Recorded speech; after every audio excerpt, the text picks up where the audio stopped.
All right, everybody, welcome to game number one. We have NaVi going up against TCM Gaming. It is a best of three, of course, and we're currently looking at Sky Temple. It's going to be pretty good because, well, first of all, we are in the new patch. We are in the playoffs. We have Group A starting. NaVi TCM, Euronics and Morgans Minions are playing in the group here. And, of course, with a new patch, we might see a couple of changes in the draft as well, even though the changes in the patch were rather subtle. I'm not alone today either. I'm today here with Tetcher, and we're going to go into game number one, Sky Temple. So, Tetcher, what do you think? What are you going to see from the two teams here? Do you think we're going to once again have the Tyrande bans, or are we going to see some Tyrande action today? I'm not entirely sure. The nerfs to her were very far widespread. It sort of went all over her kit with it. They didn't really focus on one thing individually, which I really like. But we're starting off with a Jaina ban from NaVi. One hero that really wasn't changed in the patch, though, was Kael'thas, and considering he was so high priority before the patch as well, I expect we'll see the ban on him, and there he is. There he is. So now we could actually end up with like showing us a Tyrande here. The thing that surprised me a little bit about the Tyrande changes is that they didn't actually really touch her trade. I mean, it was a bit of a cooldown reduction that they put in there, or like they increased cooldowns around the trade. From the level 1 talent. But they didn't really I expected them to just go down in the extra damage a little bit. So maybe from 25% down to 20, something along those lines. As is though, Tyrande is not being touched just yet. We have Thrall as the first pick on the side of NaVi. Of course, he is a hero that we've seen a lot after the scaling changes. Teams have been prioritizing him a lot, and TCM Gaming is now an opportunity to go into a Tyrande draft if they really want her. Yeah, could be bringing out the Tyrande. One of the other heroes who we would normally see quite a bit in these matches would be Reyna, who also got hit a little bit with the nerf bat. Instead, we're starting off with a warrior, and a very good one to go up against Thrall. That Muradin, with that reverberation, going to be very effective. And Zagara, just a huge amount of lane control and some bullying, some focus in the late game.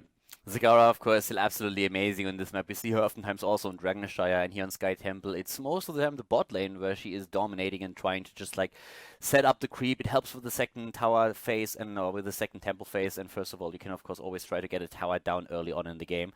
Well, for NaVi with the Thrall here, it's actually interesting how Thrall currently works. Of course, in theory, you want to have something like an Uther with a Divine Shield, but we've seen Thrall actually with a combo of a lot of different healers. We've seen him with a lot of Charism, we've seen him also with some Rhaegar every now and then. But NaVi at this point, they can still think about, okay, what do we want to have at the front line? They actually prioritize Falstad even over a Trank at the front line here and go for the range damage, and with Falstad, of course, they also then have the mobility on the map. Yeah, Falstad being able to fire on the map. There is a Tassadar coming out, like you did predict, so we're going to see that wonderful leeching plasma, giving Thrall that sustain, and it means they don't have to show their hand on what healer they go for. Like you said, Uther would still be a possibility along with Tassadar, but it's still possible to run Tassadar as solo.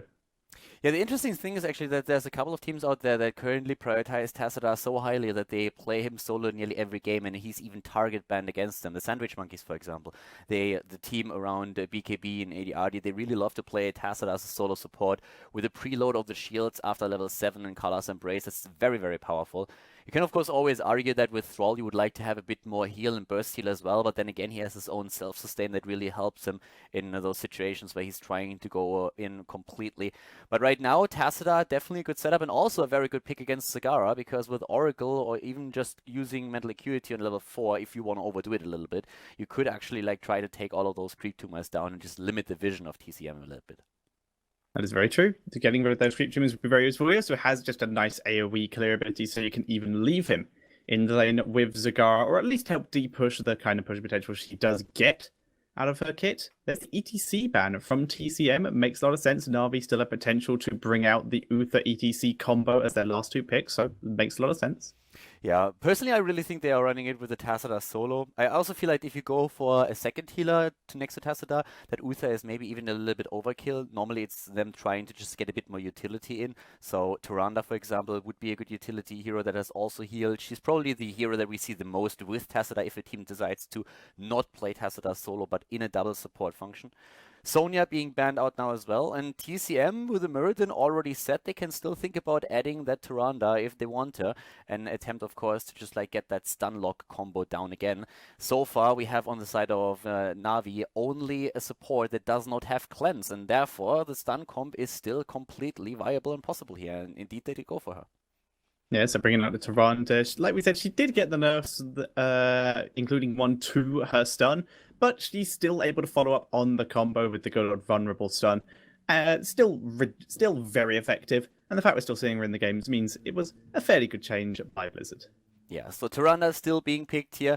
Of course, the interesting thing about Cleanse now that it also has a 60-second cooldown, which is actually like quite a lot, but you get that completely unstoppable again. And the interesting part about it is that there's actually a lot of healers out there that don't really want to rely on Cleanse. If you look, for example, at Malfurion, whose healing talents were boosted a little bit, but Tranquility lost some of its healing power. For him, it's a very awkward position to be in because he wants to go for the extra heal on level 7, but in some compositions he will have to go for Cleanse. Then we have other heroes where Cleanse doesn't really make too much sense, like the Monk, for example, who just gets a lot of his healing power from his level 7 talent as well. So it's a pretty interesting situation that Blizzard put a lot of the support players in that have now to rethink how they are going to skill their heroes.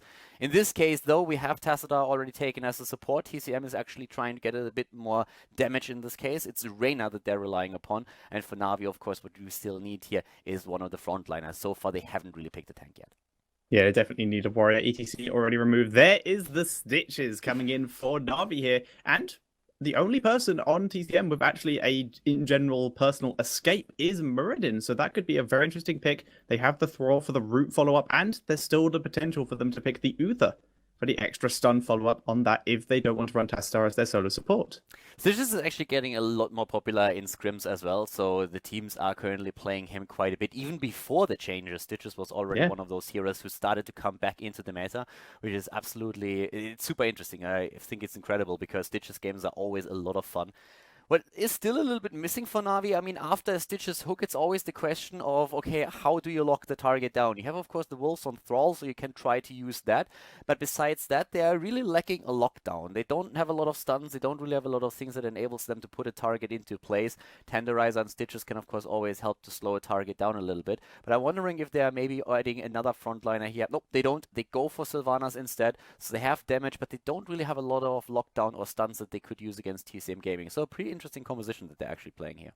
They do, however, have a fair amount of damage and the combo of the hook into Force Wall to prevent the escape. You don't always need to stun if you can just make sure they don't get far enough away to survive. So they do have the potential route, they have the Force Wall, and at level 16 they will have Hammer Time on Falstad. So there is a reasonable amount of lockdown. It's just going to require a fair amount of coordination from Navi. Yeah, it's going to become a bit tricky for them. And Artanis! Woo! Alright, I'm sold already on that game. Same. The playoffs are starting, and the first thing that happens is that the boys are playing Artanis. Like, I am definitely sold. This is going to be great. I actually can't believe that this is happening right now. People have been asking like the entire time, where's Artanis? When will Blizzard finally changing him a little bit so that we see him in the competitive scene? And now all of a sudden we have the playoffs starting for the end of the storm, and the first hero that gets picked, or in the first game, it is Artanis. So, well, boys, we're going to see how much he can actually help to secure victory for TCM, or if Navi is going to take it. We're going to head into game number 1. Sky Temple is the map. It is a best-of-3 series. Let's find out together what those two teams can do to proceed towards the winner's match of Group A. Alright everybody, first of all, before we even start into the game, I have to admit that we don't see Artanis. They run out of time, and it is a Johanna instead that's being played here. So instead of a super secret strategy that the teams are playing, we are currently seeing still a pretty interesting draft, and actually a draft that is a little bit different from what we've seen before the patch, but we don't have Artanis. It's just not there yet. So the left side of the map, we have Navi here on our first map. We have Alex the Pro G on Stitches. We see Crosby on Sylvanas. We have Mena on Falstad, Grandpa Kette on Tassadar, and Eternal on Thrall. To the right side of the map, TCM with Ace of Spades on Tyrande. We're seeing Johanna playing by Rema Baller, Devis on Reyna, Nika on Zagara, and Donatan on Muradin. So very changed lineup here actually for the teams, and the burst in the middle of the map. So Tetcher, what do you think the setup here? What do you think which team is going to take game number 1? Well, right now it appears to be a base race between mid lane and bot lane. There's a big push bot with Sylvanas. Bot lane is dying pretty damn quickly. They just have to run a bit longer. Looking at the compositions, it's definitely going to be down to the Stitches hooks in the late game. Zagara or Tyrande or Reyna are caught in the hooks, then they are pretty much guaranteed to go down. And that will be devastating. Hi, Falstad, just passing it. Passing through, don't mind me. But the starting combo from the side of TCM here is also ridiculously deadly. Yeah. The one thing that I actually thought was pretty funny is that once when I casted a tournament on a North American server, I mean, right now we saw both of the teams go through both of the towers and the wall. I have seen one game on the North American server that I casted with the end of the Storm North America where they actually went through the entire fort. So at 1 minute and 20 seconds, the fort died on both sides. And they were just basically ignoring each other the entire time. So it can sometimes be a little bit silly. But right now, we have the 2 temples already announced, and of course with the level 1 talents, so far pretty much the standard on Stitches. Hungry for More is usually the talent that we see prioritized over here. We have Tyrande going into the Rangers mark, and that's an interesting, of course a bit of an interesting choice here. The cooldown reduction has been nerfed a little bit. Usually we see the Owl build with Empower, but in this case it is actually Rangers mark on Ace of Spades, which is something that he has also prioritized before the patch even, so it's not an adjustment that he makes because of the recent changes in the patch. Yeah, the Alba was actually one of the few things that was not changed in the recent patch. So I would agree and expect to see that maybe a bit more. But the Rangers Mark, it's still an effective talent. Like the 8-second cooldown was very good. The 6-second cooldown reduction is still very effective, and it's still going to allow Tyrande to join in with the gank comp and get those burst damages in. Yeah, definitely. I mean, they have to be really careful about that. Tyrande is going to try and lock these targets down. Another thing that we're currently seeing is also a double Envenom, by the way. One on Sylvanas and the other one on Thrall. Sylvanas, of course, a hero that we've seen actually played quite a lot in the recent past, but the composition overall that we're seeing for Na'Vi here is pretty cool. And they changed their lineup, and so did TCM. So Mena, formerly a Fnatic player, is now playing with Na'Vi for the first time in an official tournament. And it's incredibly interesting to actually see how the teams are currently just like finalizing their lineups before the Blizzard Championship is starting. And here at the end of the Storm, of course, the teams are very, very eager to make it to the final 8. And of course, only the best 2 teams out of these 4 that are participating in Group A are going to be able to advance. Yes, the pressure is seriously on. Every single game counts. Alex, Crosby and Grandpacket are just going to pull back for the moment. Remember, Baller coming up. Still at the numbers advantage, but no sense fighting where they do not need to. They're just going to roam around and maybe look for a pick, maybe look for mercenaries, due to the fact that TCM have already grabbed their Siege Giants in the bot lane. Yeah, and at this moment also, Falstad needs to be a bit careful here. Of course, he's still poking. Ace went for the Healing Ward on level 7. It's a talent that he really likes to use. It actually makes sense on certain maps like Infernal Shrines, for example. If you have good Healing Ward placement, you get a lot of value out of them. And here on Sky Temple, it is fairly similar. For now, once again, Main and Grandpacket at the bot lane. The support that formerly played for Team Liquid is, of course, trying to help his teammates out here with a couple of shields on level 7 with Kala's Embrace, which comes now into play. Stitches went straight on to the last bite here, so not going for Tenderizer in this case. Yeah, just going to be getting that cooldown reduction, and there is the kill onto Thrall, the first blood of the game coming out for TCM, and that does give them a bit of control in the bot lane. They're just going to be clearing up the Siege Giants that Na'Vi took. Will not take them long. Na'Vi have already been able to clean up TCM, so that lane will even out a bit.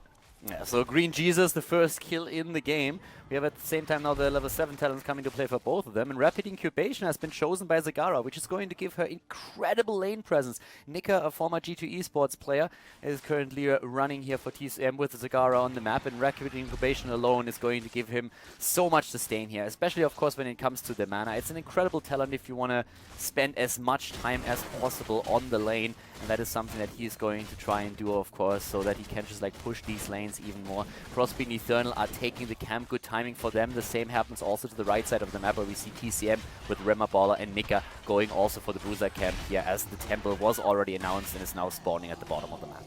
Yeah, Tastar is the only one down here at the moment for Na'Vi. Dev is arriving as well as Donaton, but he's having to back up as Alex has arrived with the help of Eternal. So they're looking to try and make a play onto this, help out Tassadar, and make sure that there is no raid coming in. They were already able to take down the towers in the early game at the very start, so these shots are going straight onto the fort. Yeah, and it's actually quite interesting that both of the teams are currently keeping heroes on lane, of course trying to soak as many of those as they possibly can. We're having a situation in which at the bottom lane at least 3 heroes are currently occupying the temple, but here comes that hook against Ace of Spades. Perfect hook here for Na'Vi, and they're going in. Ace and Donatan, both extremely low, have to back off here. Perfect hook from Alex, really well done. Exactly the target that he wanted, and with Tyrande this low, they have to back off already. Yeah, it was a very nice knockback from Reina as well. Really saved Ace's life there, but was an exceptional hook from Stitches to begin with. Alex, very effective at landing his skill shots, as we've seen on many heroes before. And at the same time now we have Putrid Bile taken, Wailing Arrow, Mighty Gust, the Force Wall and Sundering coming into play for Na'Vi. They're currently slightly ahead, they have roughly half a level on TCM and they're doing fairly well here. Up at the top lane, Mena has currently tried the entire time actually to keep Remaballer as far away from the fort as he possibly can. At the bot lane we now have that setup between Grandpa Kette and Nika again, and with the level 10s now also coming into play for TCM, they of course have an opportunity to engage in the team fights again.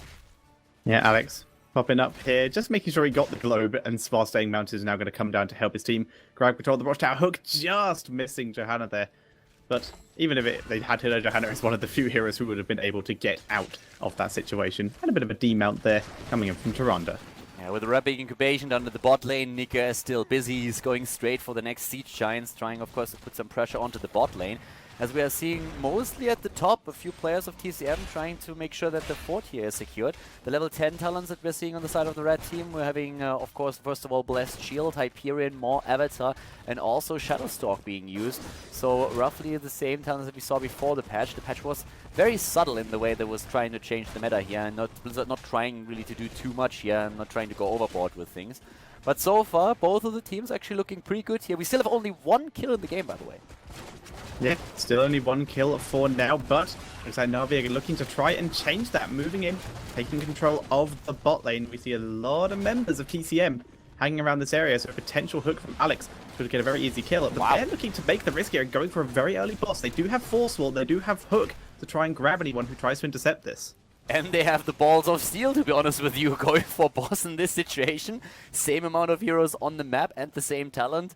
Okay, they are just trying to sneak it, and once they realize that TCM knows exactly what's happening here, they immediately back off. But yeah, that was a pretty risky play there. They did not go for boss too long, so I guess it's absolutely alright. But you don't see that all too often on the competitive level. Yeah, that was a very, very risky move. Didn't work out for them, but nothing really bad came of it. For now, we're seeing TCM push the bottom lane. They will be able to get the fort for this, but they're giving up pretty much all the shots from that middle temple over to Na'Vi here, which means they could, in theory, react and go and make a play on that bottom temple once the middle one is finished and maybe steal some shots from that. Yeah, they already went straight in, and of course now with the minions they're starting to take down the well. We have level 13 talents in play with the Relentless on Stitches. We're seeing Giant Killer just proceeding with that auto attack build for Falstad, and at the same time Prescience coming into play, whereas Thrall himself is going for the next Wind Fury talent. The Grace of Air has now been chosen. Down to the bottom lane, as you already said, we have the temple now locked down by Ace of Spades, trying to get a few shots in. They want to go for the level 13 talent, and they should actually be able to get it before the next fight happens here. It's going to be close, though, because Na'Vi is starting to rotate to the bot lane, and they are eager for a fight. Yeah, Alex moving very aggressively. He has that Khaldor's Embrace. There is the Putrid Bile coming out. Nice Thundering from Eternal there. The stealth being used as that Shadow Stalk from Tyrande. The more catches Thrall keeps back the fight. Great silence from Tyrande, getting the first kill of the fight. And the Mighty Gust from Falstad pushing everyone else into a corner. Sitges hooks back Raider. Muradin is tanking a lot of damage to the backside, but he has to jump out. And Aaron is Rememballer being chased down. He is, well, Johanna, so he's going to be able to get out of here by the looks of it with the help from Ace of Spades. Nice move here also with the Iron Skin, waiting until last moment, and then he pops it, moves away. But Na'Vi, they're following up with the aggression right now. They're starting to move in against the wall. In another 3 seconds, we're going to have the team without Zagara, and Danatan at the front line already trying to at least push them back a little bit with Muradin here. But the first tower is down, second one nearly eliminated, and we still have shots left at the bottom of the map where the temple is still active. So Na'Vi is moving back now. They have more than a level advantage over their opponent, and even with those level 13s that we saw for TCM, they were not able to fight. Mutalisk has been chosen. We have also Burning Rage on Johanna, and at the same time, with at least Overflowing Light to run, I should be able to boost her healing power a bit. The team's moving in again. The stun against Stitches, but Relentless helps him here, of course. The hook is getting Danatan. They get Johanna back in, and the fight is once again starting anew. Everybody on the side of TCM is rather low. Great Mighty Gust isolating Muradin, and he's sniped. Great play here again by Na'Vi. 2 kills against 1, and level 15.5 versus level 13, nearly 14 for TCM. Yeah, Na'Vi taking a huge control of this fight. They're going to be moving on to the boss for their second attempt of the game, but this time with that one-man advantage. Even clearing up creep and grabbing an easy camp at the same time is how confident they are with this. Yeah, and currently Remaballer double checking what's happening at the boss. The Owl is also moving in. Eternal needs to be careful here. Here is the rotation. Maw is still ready. That could be a problem. It's only 3 players that are around here though. more not used yet. Sundering is in. Great. And the first kill against Thrall. Mighty Gust has been used. The boss secured. They are on the move back. The Hyperion is doing so much damage and forces Tacita actually to move away with a quick dimensional shift. They all escape except for Thrall, who died. So at least one kill was secured here by TCM. It's actually, it could have been worse for TCM and also for NaVi, of course. But at least they were able to secure the boss, and now TCM just like trying to defend that bottom keep. Yeah, they're clearing up this boss really quickly, especially thanks to that vulnerable from Ace of Spades there with that Hunter's Mark. So they're actually going to be able to clear it easily before that keep goes down. In the meantime, we're seeing NaVi just regrouping, going for their Bruiser camp, and they'll probably rotate down to their Siege Giant camp straight afterwards. It was actually not too bad that they went in for that particular fight, because one of the things that could have happened is, of course, NaVi pushing again with the boss and pushing the keep down. But with Thrall dead, they decided against it. That was a pretty smart and also a bit of a risky move by TCM, of course. They felt forced into the fight at the boss and went for it, and it turned out to be the right decision here.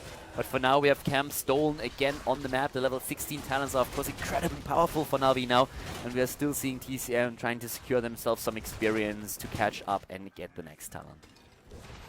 Yeah, for now we're going to see NaVi taking their talent advantage to the maximum. They're going to be pushing in to the top lane with this. They do have fishing hooks, so if they're able to pull back and anyone decides to chase them, then that's going to be a very risky move for TCM, who are right now just throwing everything they have at the defense. But this is a huge push from NaVi with the double Bruiser camp. They're finally going to back up. Nika, on the other hand, has managed to put a massive amount of pressure on the bot lane thanks to those two Siege Giants. Yeah, Nika is just basically chilling at the bot lane and just saying like, yeah guys, you can push, that's fine, but I'm gonna do the same thing at the bottom of the map.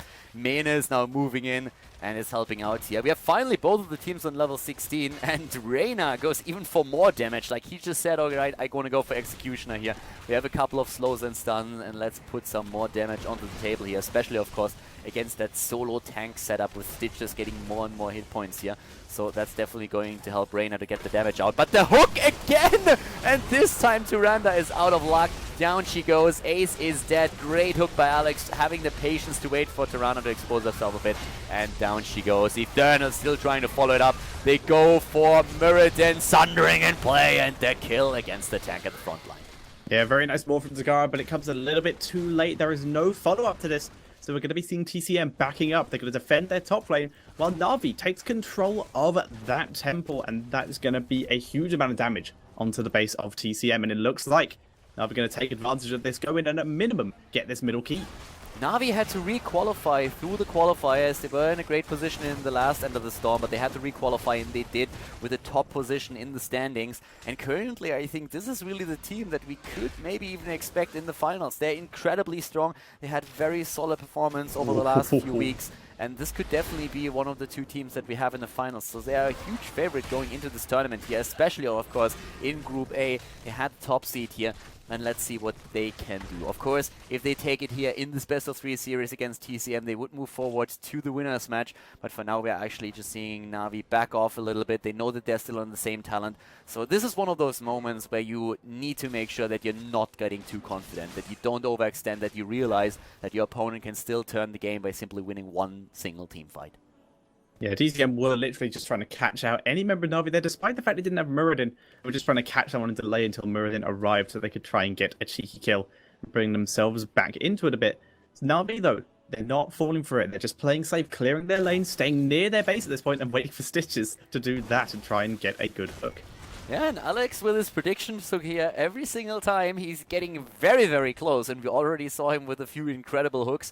So if he can just land another one, they might have enough to get into level 20 or push down another keep. They already eliminated the one in the mid lane, and they're of course eager to get a second one as well. Those upcoming temple shots are going to be incredibly powerful for them, and we have a double temple announced on the map in the middle and up at the top.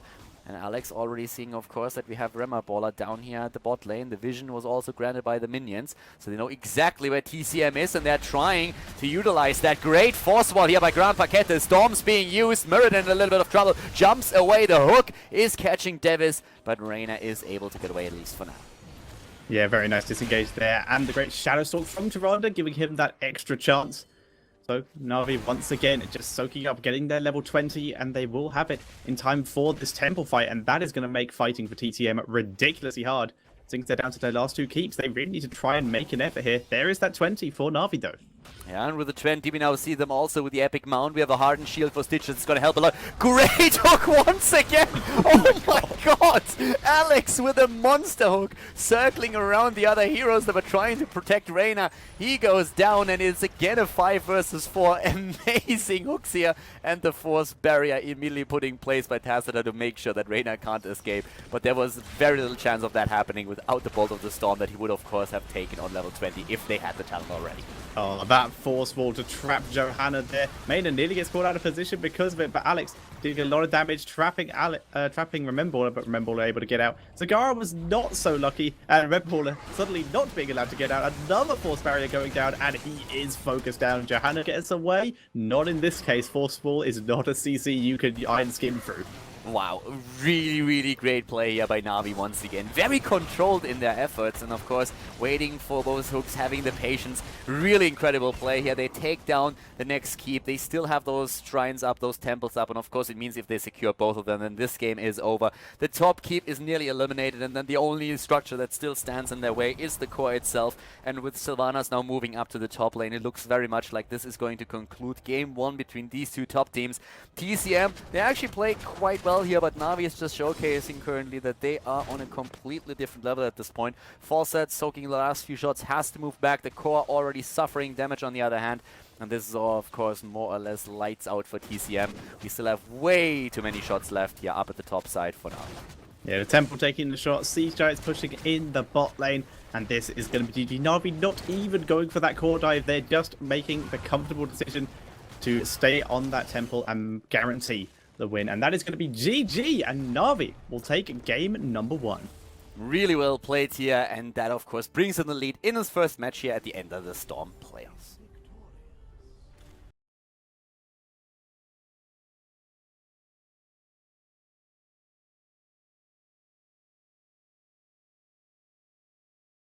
Alright everybody, game number 2, the draft has started. Tomb of the Spider Queen is the map. NaVi versus TCM. NaVi currently in the lead in the series.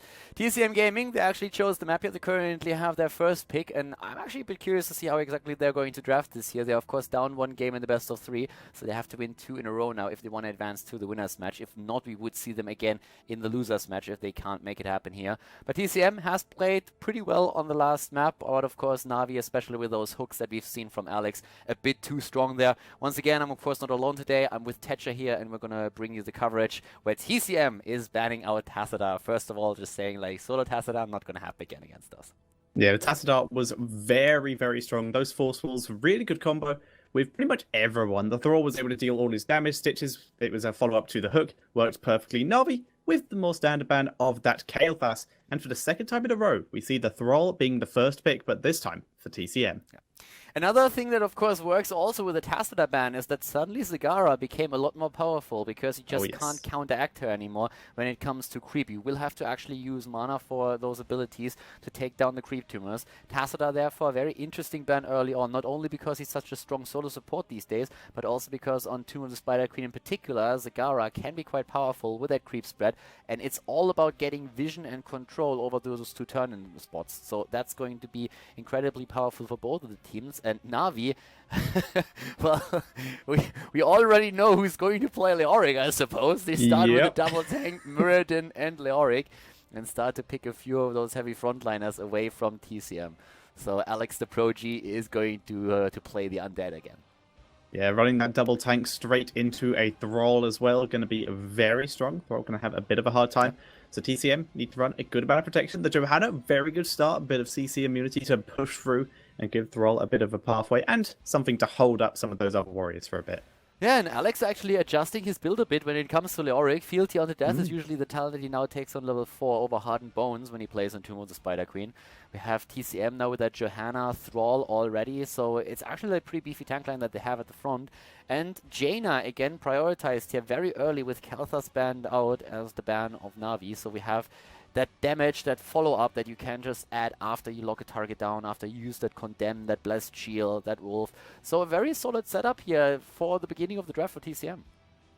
Yeah, the draft looks very strong at the moment. No supports for either team, and we have reached the ban phase, so Could see a support ban out of NaVi, but they do get first pick out of the ban phase. Yeah, and of course the question is also if they are going for Tyrande now. They have Muradin for the pre-stun. Tyrande's stun were nerfed a bit, but still overall you have that trait available that gives you 25% extra damage against the targets. Extremely powerful still. And on Tomb of the Spider Queen you oftentimes see the rotation between mid and top lane trying to just like dominate that part of the map. We could for Navi, I guess, also see Arena. Maybe we are going to see Falstad. Both of those heroes with Seasoned Marksman can get an incredible amount of stacks and power damage behind those auto attacks. Zagara, interestingly enough, banned out by TCM. And instead of Zagara, Navi then jumps into Sylvanas. So the draft that we are seeing is actually kind of fun. I really like that. First of all, that Uther ban to make sure that Thrall can't rely on the Divine Shield. Then Zagara banned out by TCM as they're saying, well, we already banned Tassadar. If they ban Zagara, we're screwed. And then the counterplay with Sylvanas being added, so a lot of wave clear already, and Kharazim as the healer. Over Tyrande, by the way. So all the Tyrande haters out there are probably going to be pretty happy with how far back she's being pushed in the drafts now. Yeah, she is still being picked so far in most of the games. We see her get picked up by TCM here. And, well, Tyrande still works pretty effectively. Didn't work enough for them in the last game, but did allow their team several escapes and did allow them one of their only kills in the game. They still have a lot of burst damage coming out, and they still have one more pick left. Could be a bit of extra range damage, maybe another warrior. We will see. Yeah, I would like to see another range hero like Reyna. There he is. Or Falstad would have probably fit the bill here too. And for Navi, I'm actually like in a similar spot where I'm saying like, yeah, Sylvanas, of course, she can really put the pressure on. She has that damage, but I would really like to see someone like Vala, someone like Falstad right now. One of those heroes that can just like add more on-target damage with auto attacks as well. Personally, I would probably even prefer Vala over the potential Falstad here because he has that extra wave clear. Then again, they are already the team that runs more wave clear than the opponent, thanks to Leoric's Skeleton Swing, thanks to Sylvanas with the Unstable Poison. So I guess it's more or less a matter of personal preference at this point. But it's a pretty cool lineup to actually see both of these teams go for heroes like Sylvanas again, having that Leoric Muradin competition on the side of Navi. And Johanna, it makes me always happy to see Johanna. I kind of missed her. She's coming back in the meta, and I really like that. Yeah, I'd definitely like to see Johanna back. And as for Navi's last pick, I am definitely on board with the Falstad picks. There is still the potential for the good old-fashioned Entomb into Mighty Gust combo in exchange for the hook into Mighty Gust that they were running last game. So they still have that potential for the nice, easy picks. Yeah, so they're actually like waiting quite a long time before they go for their last pick here. I mean, I still expect range damage, and we have more or less 2 range damage dealers that would make the most sense here. You can go for a couple of oddity picks, I guess, but it is the Falstad. We've been talking about it. It's a very good choice for them to go for Falstad. Season Marksman stacks on this map are great. If they needed more wave clear, Vala would have probably been the better option here for them, but they already have Sylvanas, they have Leoric, and all of these heroes, of course, help them there quite a bit. So game number 2 is going to start in a second. We have Navi already in the 1-0 lead in the best of 3 series here. TCM Gaming, they need to win 2 in a row now if they want to make it to the winner's match. We're going to find out together if they can start a comeback here on Tomb of the Spider Queen, or if Navi is going to take it with a 2-0. Game number 2, everybody, is starting up. We have Navi versus TCM. Tomb of the Spider Queen is the map choice of TCM. They need to win 2 in a row now. And to the left side of the map, as you can already tell, we have once again Navi. We're currently seeing Alex the Pro G on Leoric. Who would have thought? Kappa Kappa. Crosby on Sylvanas. Main on Falstad. We have Grampakete on Kharazim and Eternal on Muradin. And to the right side of the map, it is TCM with Ace of Spades playing Tyrande. We see Devis on Reyna, Rimmerballer on Thrall, Danatan on Johanna, and Nika is playing Jaina. So this is going to be our second game, and we have right off the bat 3 seasoned marksmen picked: Falstad, Reyna, and Thrall. Leo actually yet to pick his level 1 talents, and there could, in theory, be an argument made for block here, considering he's up against 3 heroes very focused on the auto attacks. The Tyrande also joining in on that one. And now, though, he's just going to roam into the mid lane with the rest of his team, just in case there is gank potential moving in as a 5 for both teams. Doing a bit of minion blocking, but nothing too serious. Reanimation are also taken as the level 1 talent, Leoric. I completely agree that there are certain maps or certain situations where block might be the better choice, but I would say that it's very map very dependent. rare. I could, for example, see it on maybe Battlefield of Eternity if you're facing a different setup, because you already know that you don't get the same amount of stacks on your reanimation. But on this map in particular, I would have been really surprised if Alex would have chosen block here, since it's just such an amazing map to get a high stack count on those globes. and Alex is going to try and use that, of course, to make sure that once he dies, he'll be back within seconds. Yeah, I completely agree. It was very much due to the fact that he hadn't picked yet, and I was quite confused on it. But for now, first blood going over to NaVi there, killing off Johanna straight away, and they're still doing a little bit of roam between lanes. TCM trying to do the same to Ronda, Thrall, and Jaina arriving in the top lane, but NaVi have already left it and are going back to the mid lane, just continuing their roam between the lanes to clear, and actually hovering around the turn area, maybe thinking about it. No, they're just going for more wave clear. Yeah, and at this point, I mean, they're really just like trying to control the map as much as they can. With Leoric already here, they have so much wave clear right now with the Skeleton Swing. They can use, of course, Falset Hammer as well. Sylvanas after level 7 is going to be one of their biggest assets when it comes to that.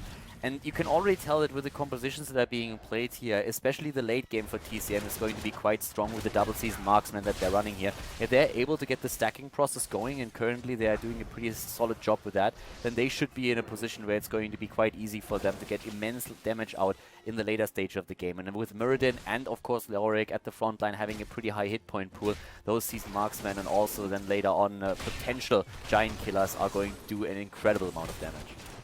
Yeah, but it's very much going to be down to how well Muradin can use his reverberation talent that he did take at level 1, which is a big deal against this kind of comp in the team fights and the Thunderburn to combo with that. Going to have to be keeping an eye on that. And there is the option for the Yorick to take the imposing presence on the later levels as well, but Giant Killer does come before that, so TCM have a small window they can get a huge advantage in. Yeah, as already called earlier on, we have Fealty on Death now taken on level 4 for Leoric. Alex really liking that build, and not only him, a lot of the players on Leoric have started to change it up a bit. Oh, nice aggression against Grand Paquete. He dashes away and escapes, but that was a very close call there.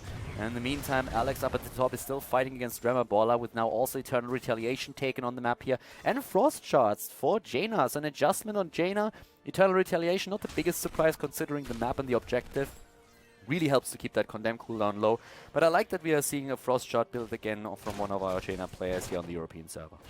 Yeah, it's very interesting. Not something we see all that often, so it's always cool to see builds that are a little bit rarer. Crosby roaming very carefully there. He knew a lot of people down there did not want to get hit. Infernal was looking at maybe a Remabola, but this Remabola, and decides against it.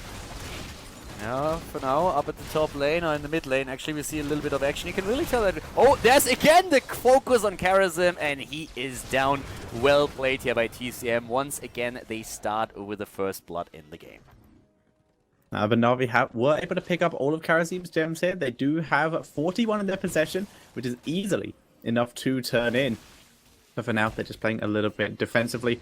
TCM also have enough for their turn in as well. Just making sure they can get as much push potential and grabbing as many gems as possible so they can maybe go for that classic 2 gem turns in a row.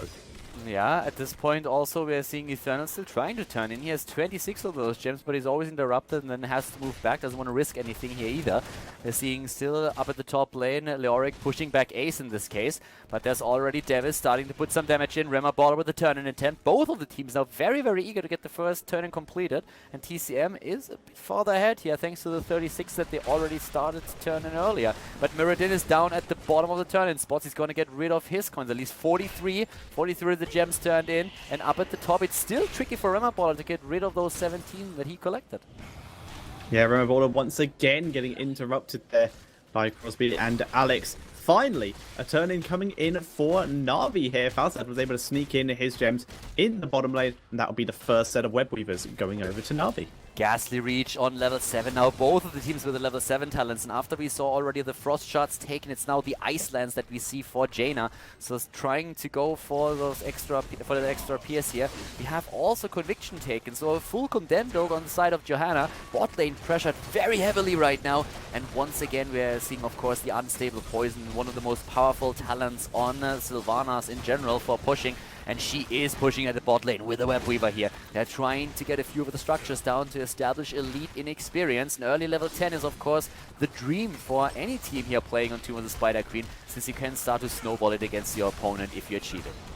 Jada getting caught up and immediately blown up. Very well played by NaVi there. Able to take a bit of control of this bot lane. There is now no way that TCM can defend, so they pull back to safer positions, and they're just going to have to let that fort go.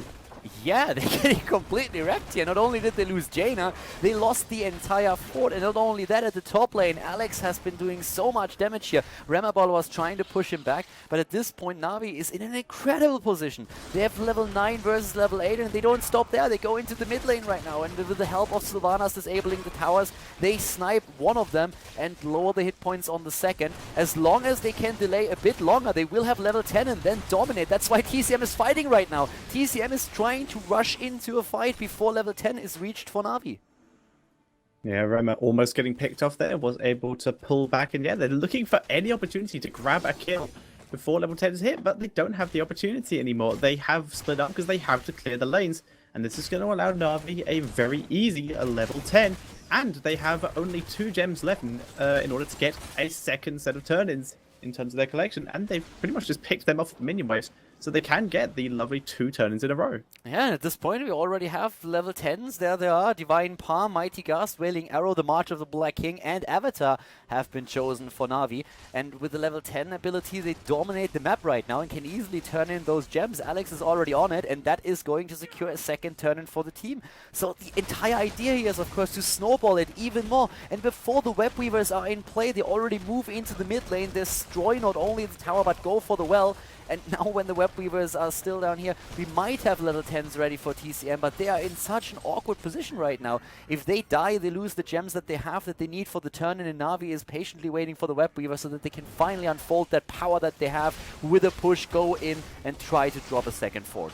TCM did make a good choice there, though. Taking that Bruiser Camp, it holds back the Web Weaver for a bit, giving Royal time to do a little bit of damage to the Web Weaver in the top lane, and the one in the bot lane to just slowly lose hit points so that they can regroup in the mid lane and focus on the one that Na'Vi are pushing with.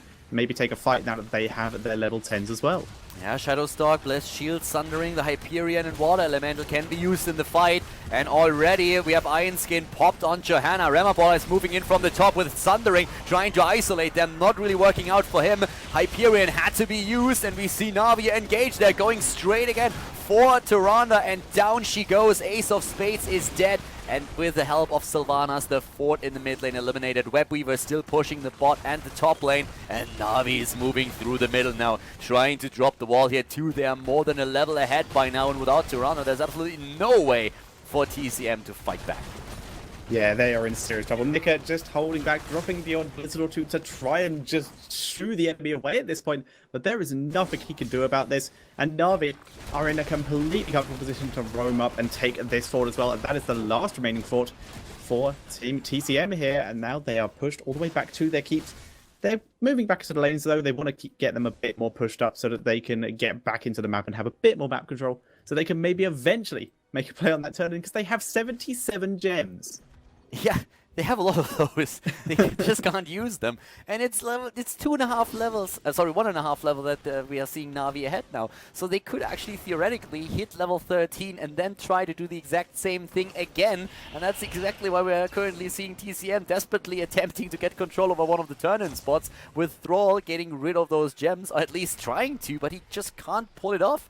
And level 13s are going to be ready any second, but the red team is still able to turn in. Finally, they were able to sneak in, and they get a Web Weaver wave on their own now. But they will have to fight against that level 13 on the side of Na'Vi, and that doesn't make things any easier for them.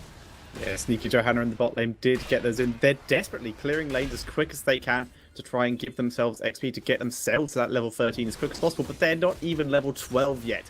There is the level 13 for Na'Vi, like you said, and they're immediately focusing down the Web Weaver that is the most push, and they're just going to be able to burst these down and roam from lane to lane, clearing and then up, while TCM are still just trying to get anything they can out of this in the mid lane.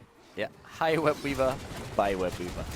First one gone within like a couple of seconds, and now in the mid lane is also being de-pushed, and we have Na'Vi rotating up to the top, and you can already see that TCM is hightailing it out of there, since they know they can't fight against the level 13 talent. Na'Vi has done a beautiful job at the beginning of the game to really dominate this map, to control the turn points and make sure that they have a lead that is very difficult to play up against. And that was the whole idea of what TCM wanted to do in the first place. It's their map choice as well, but you can really see that they are struggling against Na'Vi at this point. And Na'Vi has now 38 gems on their own, so they won't be able to get a completed turn-in, but they are starting to get very, very close. Yeah, they're just gathering gems, and seeing as TCM did push their lanes up a little bit, well, now we can just simply head into those lanes, grab the gems off them, and go for the turn without too much pressure because TCM's still not at that level 13. They're trying to soak it, but the lanes are pushed up thanks to the web weavers, so they can't roam out too far without the risk of being picked off. Yeah, Remaballer is attempting to turn in, but he's already being attacked, dropping in HP. He is going to get out thanks to the heal of Tyrande and the extra movement speed from his Wind Fury. It would be devastating to lose Thrall at this point with those 42 gems he is carrying. Na'Vi just going to turn straight in up the top lane, not worried about being intercepted, and are now going to move down to the bot lane to continue to intercept TCM. Yeah, it's going to be 13 versus 13 very soon. That's the chance that TCM has been waiting for. But for now, Na'Vi, all that they need is 3 more gems. And once they have them, they would get another turn in. And there it is. Alex already on the way. Does he complete it? No, he doesn't. Interrupted, but Johanna had to move in pretty deep for this one. Danatan trying to get away here. Goes down already, but Eternal is also locked down. Divine Palm is saving him. And we have a kill against Thrall. It's a 5 versus 3 with Mane flying in. Could use the Mighty Gust. Doesn't really have to just yet. They're not saving Muradin, but they get the kill against Reyna.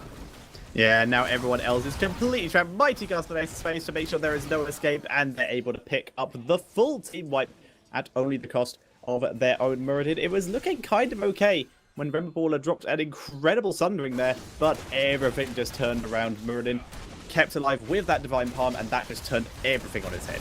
Great play here again by Na'Vi. We have them with 8 kills against 2. Level 13 talents didn't help TCM. Icy Veins, hold your ground, overflowing light. We have also on the side of Reyna now Giant Killer with Grace of Air as the talent on Thrall. But the situation is extremely tricky now for TCM. Not only are they up against another Web Weaver wave on the side of TCM, but we also see those level 16 talents coming into play in just a couple of seconds. One more wave is all that the team needs to get a massive advantage over TCM again. And once that's secured, I think we're going to at least see one keep fall.